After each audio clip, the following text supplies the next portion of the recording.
वंदे मातरम पर आजकल देश में व्याप्त महान विभीषिका पर मन व्यथित हो रहा है।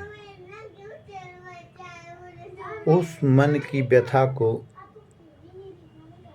मैंने स्वरचित पद्य के माध्यम से व्यक्त किया है। आइए इसको श्रवण करते हैं और विचार करिए। क्या ये देश का दुर्भाग्य है कि वंदे मातरम जैसे पवित्र मंत्र के उच्चारण के लिए इतनी बड़ी समस्या हो रही, क्यों हो रही है?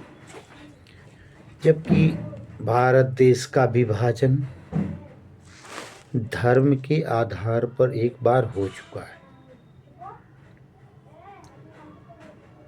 फिर भारत देश को और इस देश की सहिष्णुता का कब तक अग्नि परीक्षण किया जाएगा? आइए पद्य देखते हैं।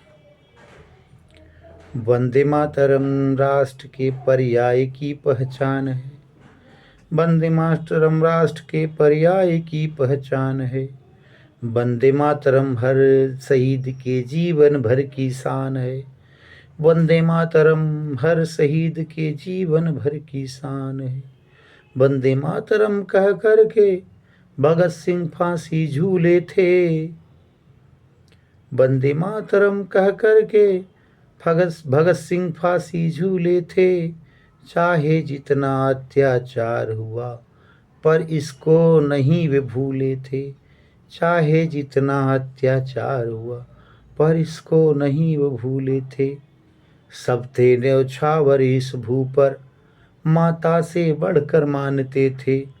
सब थे न्यौछावर इस भू पर माता से बढ़कर मानते थे। प्यारी भारत माता को प्राणों से प्यारा जानते थे। प्यारी भारत माता को प्राणों से प्यारा जानते थे। समा गए इसकी गोदी में, समा गए इसकी गोदी में अमर सपूत मस्ताने थे। समा गए इसकी गोदी में अमर सपूत मस्ताने थे। तनिक भी सोच विचार में नहीं पड़े सब जाने पहचाने थे।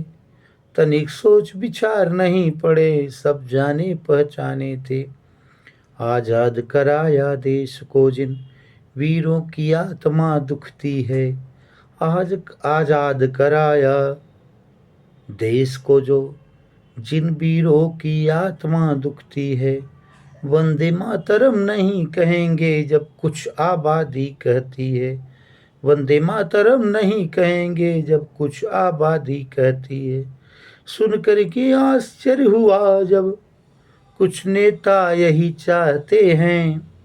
देश विरोधी तत्वों को पीछे से सदा हाँकते हैं। देश विरोधी तत्वों को पीछे से सदा हाँकते हैं। जब तक गद्दार हैं भारत भू पर तब तक उत्थान नहीं होगा।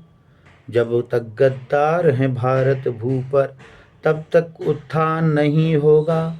स्वर्णिम भारत बस स्वप्न रहेगा जब तक दुष्टों का प्रस्थान नहीं होगा। स्वर्णिम भारत बस स्वप्न रहेगा जब तक दुष्टों का प्रस्थान नहीं होगा।